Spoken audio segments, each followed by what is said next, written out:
morning, world experts. This is News for Big Kids. I'm Kate Clifford, and today we are lucky enough to have with us wonderful Peter McPherson. Oh.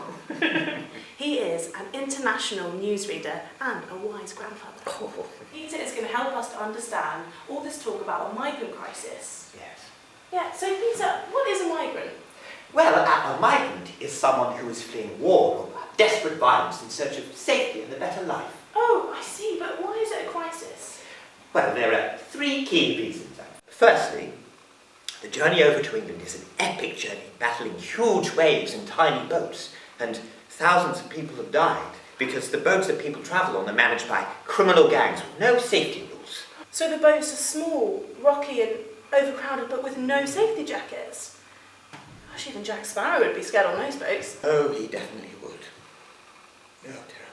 Sorry, Peter, you were saying, what are the other two reasons? Oh, yes, pardon me. Got lost there. So the second reason it's a crisis is because many more people are coming than in previous years. In fact, in September of this year, 380,000 migrants had already landed in Europe. That's nearly 800 times the average primary school. Exactly. And it's also 164,000 more people than all of the arrivals in 2014.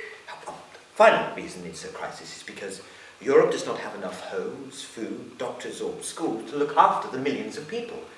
And as a result, there are rules about who can and can't stay in Europe. Wait, so even after people have made this epic journey across to Europe, some of them can't even stay? And as you were saying, it seems that some people want migrants to stay and other people do not. But people have been moving country for centuries. Why are so many people coming now? Because the wars in Iraq, Syria and Afghanistan have gotten worse, and so people are more urgently coming to Europe. And with more people coming over, more people hear about it. And as more people hear about it, more people in other areas of conflict are also coming over. Right. Can I just show you? Yeah. Here's my trusty map. It was my grandfather's, you know. Wow. He used it when he travelled to Africa for the first time. Oh, it's very old. Oh, it is. Here we go. Okay. As we can see on the map, people are travelling from many countries and crossing the rough Mediterranean Sea to get to Europe. Wow, what an epic journey. I struggle even getting to work on time, let alone crossing the whole of the Mediterranean Sea. Tell me, how old are the people coming to Europe? Well, many of the people travelling are children, making a treacherous journey across land and sea without their parents. Can you imagine what that must be like? Think of a time when you've had to do something on your own, when maybe your friends and your parents have been busy. Now imagine doing that for months on end.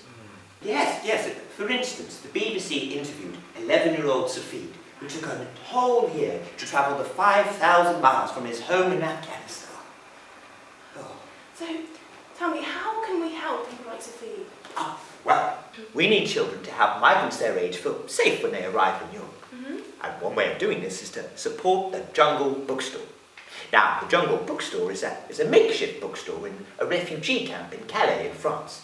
The books, they help people get lost in their imaginations. They give a sense of fun, but they also allow the migrants to learn English, which is useful for the adults when they're applying for jobs. So, we want you to send in your favourite books, poems or short stories to this address. What a great way to help children and adults feeling completely alone in a strange land to feel a bit safer. It's up to you, world experts. Try and get your school involved and ask your teacher if you can do a presentation on the migrant crisis in the Jungle Bookstore.